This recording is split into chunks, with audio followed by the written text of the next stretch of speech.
Hey everybody, this is Suzette and I wanted to just come on for a little bit to talk about trust. Trust has been something that I've had to grapple with ever since the 2024 election. For those of you that have been following me, you know that I was an avid Kamala Harris, Tim Walz supporter. And I even had a few episodes where I deep dived into Agenda 47 and Project 2025. You're welcome to look at those episodes if you so choose. They may become more relevant to some of you, especially those of you who did not really do as much research as this election required, so that you'll have a better grasp on the agenda of soon to be President Donald Trump and Project 2025, which, if you've been watching the news, a lot of the infrastructure, cabinet appointments, and so forth really track back to Project 2025. It's a 900 plus page document. However, if you kind of do a search on certain keywords or look through the contents and find whatever area that is most important to you, whether it's immigration or healthcare or women's rights, women's reproductive freedom, the economy, foreign policy, whatever your concern is or whatever was your reason for voting in the direction that you did, whether you voted for Harris or voted for Trump, it would behoove you to really become familiar with his agenda, Agenda 47, and what I have termed the how-to manual, Project 2025, and you'll begin to understand some of the reasons why he's making the choices that he's making. That's just a little plug. This video is not to talk about politics. However, it has been politics that have caused me to have to grapple with trust and redefine what trust looks like in my 60s. I'll be honest with you. Trust has been a real big challenge with the results of this election. My vote was primarily driven by a strong belief in freedoms and rights and equal opportunities. It was very important to me because growing up a black, especially dark-skinned woman in America has not been a cakewalk. Not at all. The fight for racial equity, justice, equal justice, having access to the rights that white people take for granted was not a part of my history. It was something being brought here to this country, and growing up here, I noticed the disparities at a very young age, and the fight, especially in the 60s, which was when I grew up. I turned 1 year old in 1960. and was 10 years old when we got through the 60s and was going into the 70s. So I grew up during the civil rights era, where the fight was against some Jim Crow laws. And it wasn't just a fight for Black people, it was a fight for anyone who felt disenfranchised. There were just as many people of other races involved in the fight for freedom and rights. Women,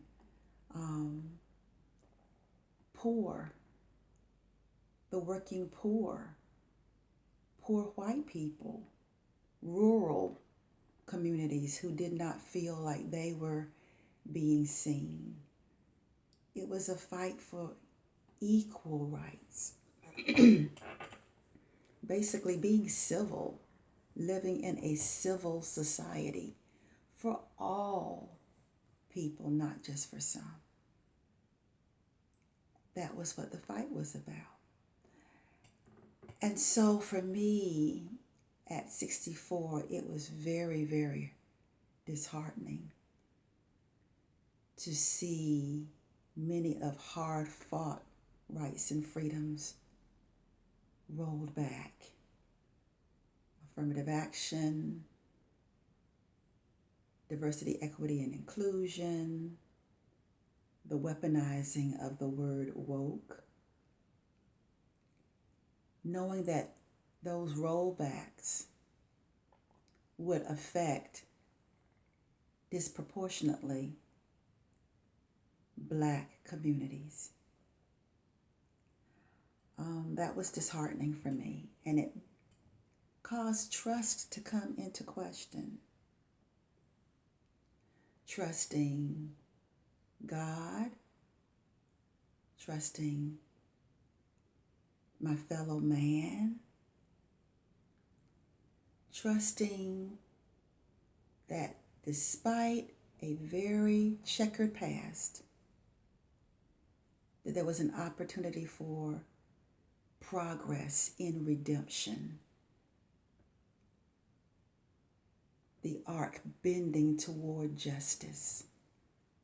There was that hope that America would live up to its ideals of democracy and the Constitution, that it would live up to it. And I have to say, even though it wasn't perfect living in America, I had gotten to the point where what happened to George Floyd, Ahmaud Arbery, Sandra Bland, some others who, during Trump's first administration, it seemed like there was an assault on Black lives, hence giving rise to Black Lives Matter. It almost felt like every week there was another senseless death, where it was shoot first, ask questions later. And so while there was this eruption all over the country, where people were protesting and all that, there was still that sense that, yes, these are hiccups along the way to progress, but there was still this desire in America to treat all people equally. There was this sense that progress had been made post Martin Luther King, and that America itself really wanted to overcome its dark past. Hiccups along the way, but the fight for a more perfect union, that America itself the spirit, the soul of America really wanted to get it right despite some of the fears left over from slavery that would cause people to behave in fear-driven ways toward neighbors that had a different culture, a different skin color. There was this feeling because of the progress, because I saw Black women and Black men in strategic places of influence and authority. I saw them as part of the police force. I saw them in government. I saw a mixture in this community where I live. Every race and culture is represented. If you ride up and down my neighborhood, you see people of Latin descent. You see people from the continent of Africa. You see Asian people. You see Black people peppered all throughout this community. You see every race and culture. I don't think I've seen someone of Indian descent, but the others for sure. Yes, for sure. So there's this sense that our communities are reflective of the diverse tapestry of different races and immigrants here in this country. And so you start to feel like because your neighborhoods have different races and cultures and government and, and in education, in different areas, in healthcare, you see such a mixture of races and cultures and places of influence and leadership and authority. And you're thinking that the arc is bending toward justice. But then to have the vote to go the way it went, it was shocking. It was very shocking. And so the whole thing about trust has really been something that, I'll be honest, I've grappled with. And I had a conversation with God this morning that inspired me to sit here. Because the truth of my relationship, my walk, my journey of faith has been grappling with trust. I'll just be honest. And for some of you, that grappling, you're sold. Trusting God is something that throughout your relationship, no matter what you've come against or what has come against you, your trust in God has never been in doubt. You've never grappled with it.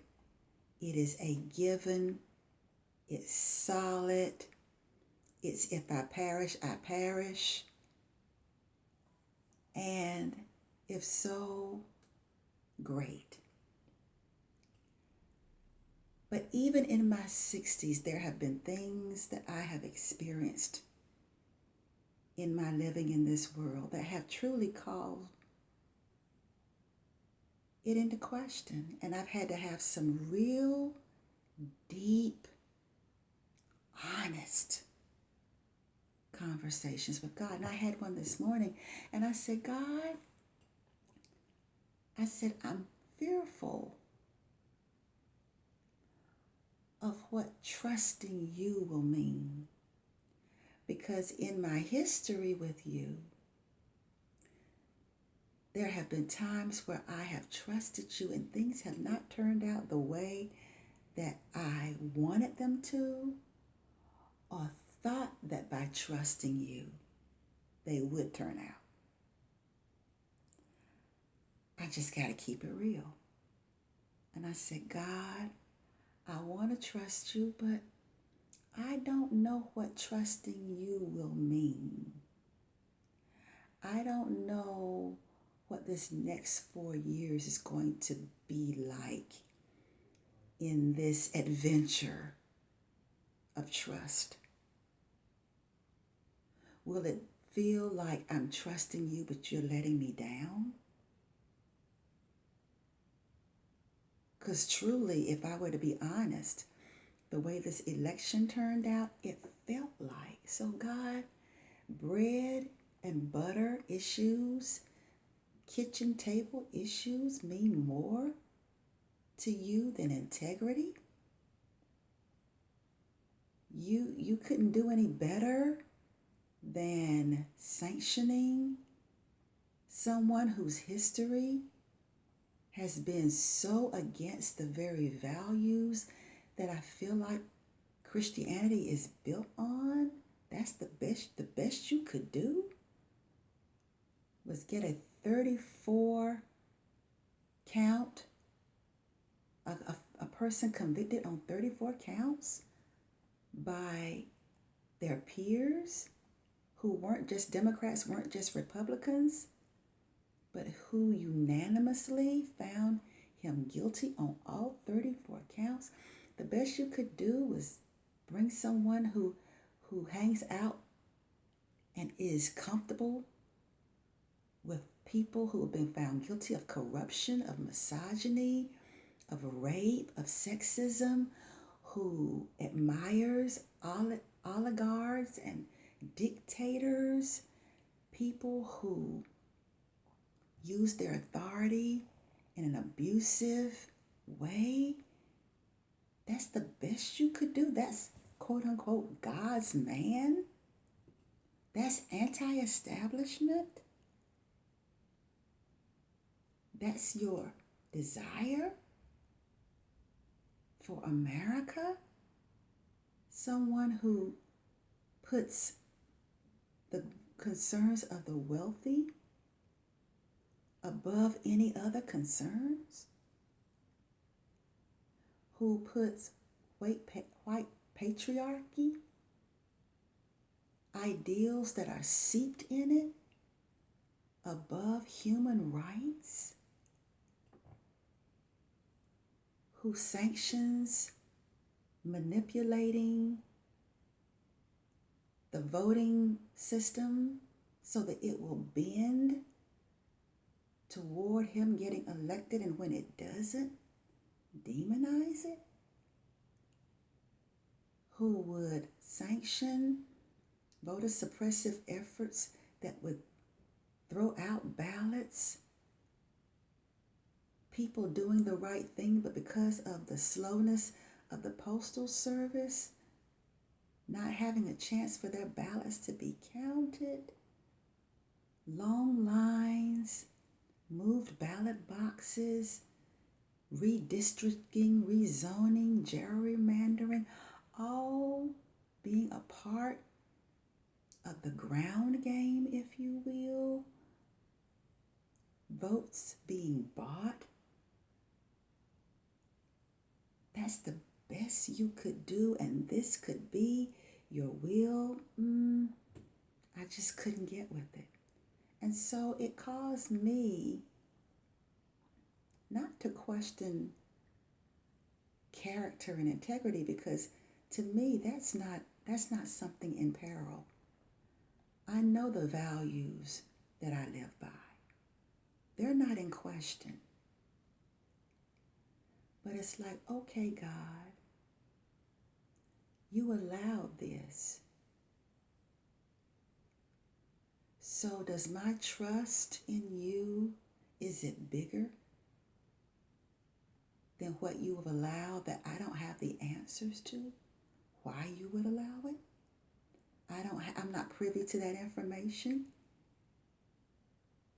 It can't be what I'm hearing in these here streets from white evangelicals that voted for this person. It can't be among Republicans and disaffected Democrats as the reasons why they voted for this person. Because when I've read Agenda 47 and Project 2025, they're voting against their own interest. So the whole trusting you thing, God, where does that land? Will this be a situation where I trust you, but I see injustice looking like it's raining, that I trust you, but there'll be an increase in violent crimes against Black and brown people? Will this be a thing where I trust you and see democracy and the Constitution being poo-pooed on? Is this a situation where I trust you and see the tears in the eyes of little Black and brown, and yes, even white children who don't understand why people that they like are being treated so badly? Will I have to trust you even with the Department of Education being no more? Will I have to trust you even with the Department of Justice being no more? Because that's his agenda. Whether he can do it or not is still electing someone with that being their agenda, though. That being their fight. Whether the Constitution will hold or democracy will hold, still understanding that the intention of this administration is not bending toward or leaning toward justice. It's leaning toward authoritarianism. It's leaning toward absolute authority without accountability. It's leaning toward not an America where the will of the people is the priority. It's leaning toward, I'm going to do what I think is right towards you, whether you like it or not. It's leaning toward a very controlling, parent-like structure. I know what's best for you, and I'm the head here. So if you have a problem, too bad, so sad. So it has really caused my trust. But I'm going to tell you what also happened. Because a lot of the things that I'm talking about have been things that Black people have experienced in injustice in every area of American life. And it's like, is that what we're going back to? But now it's a broader swath of Americans. It's not just Black people. It's not just brown people. It's immigrants and it's women.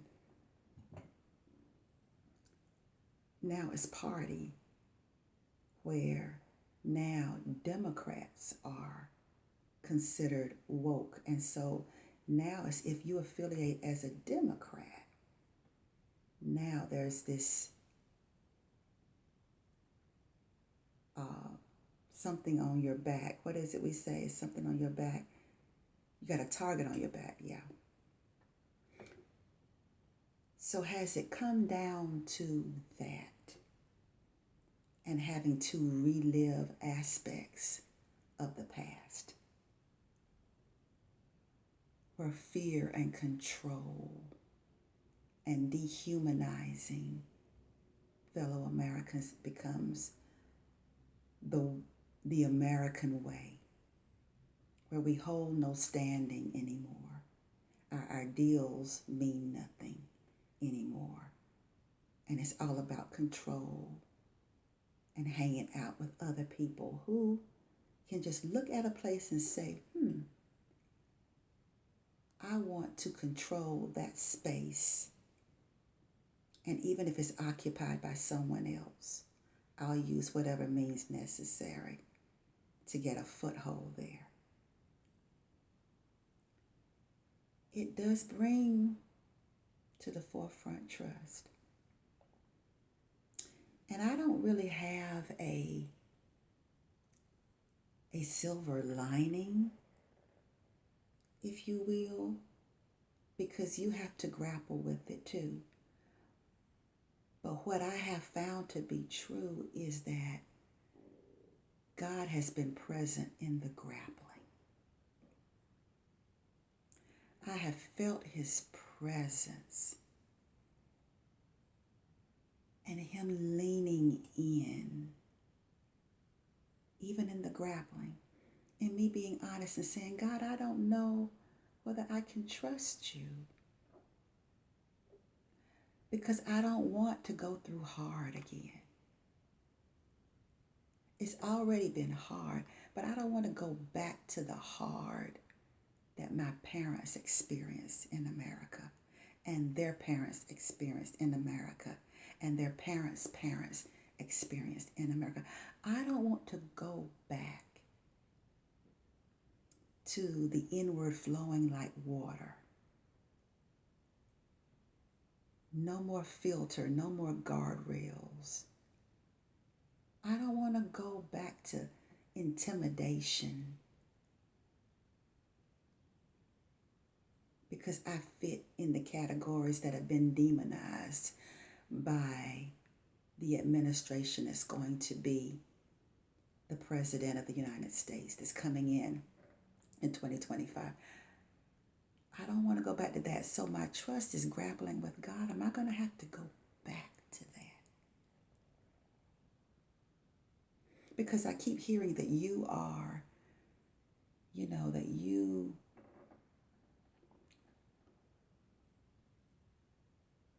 don't pick favorites, so to speak.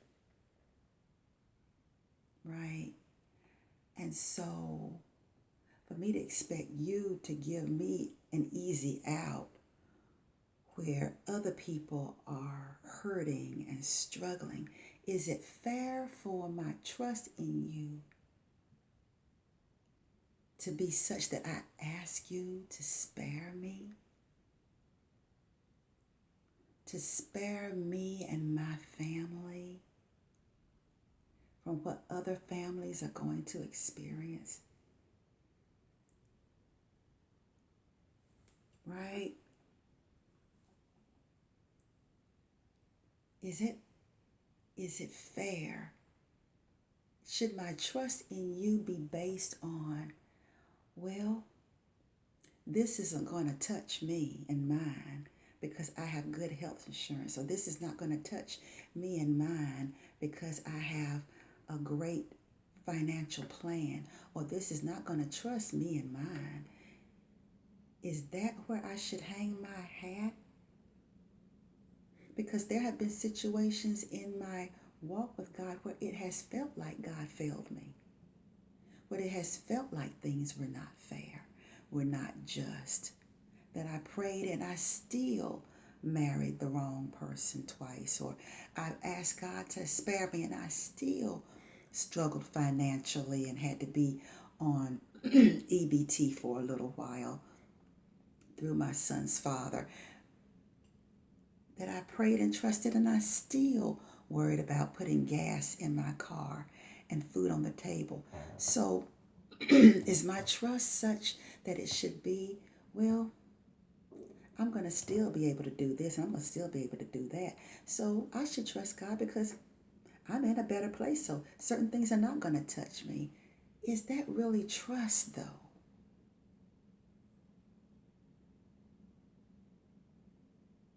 Is trust based on the outcome that I'm being spared somehow?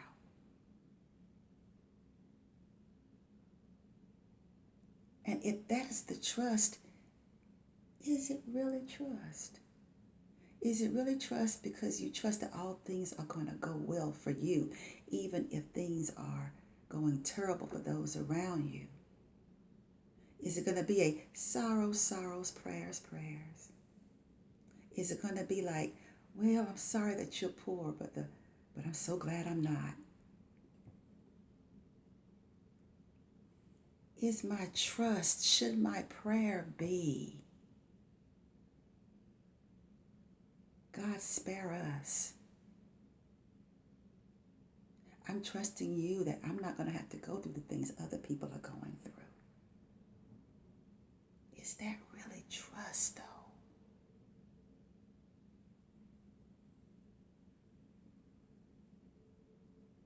What has been the trust builder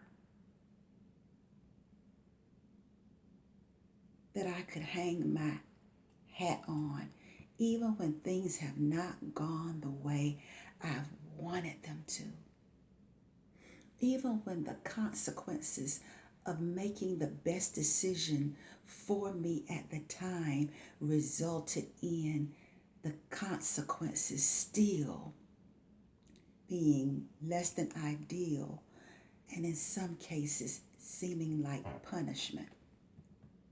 That no good deed goes unpunished kind of experience. What is it that has endeared me to the God of my understanding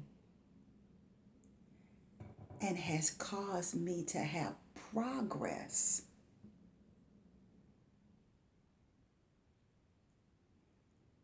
in being able to come out and say, but God can be trusted?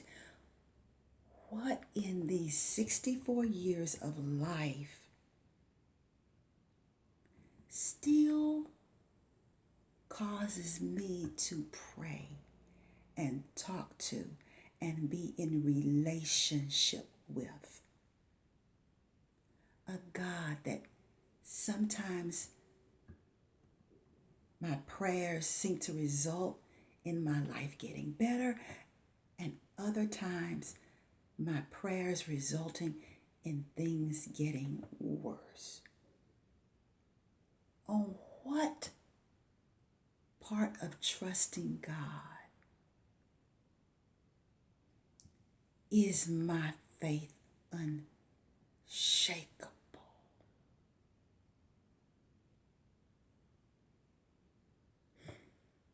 It's been in the fact that He's been with me through it all. And by virtue of Him being with me, I like who I've become, the me that's been revealed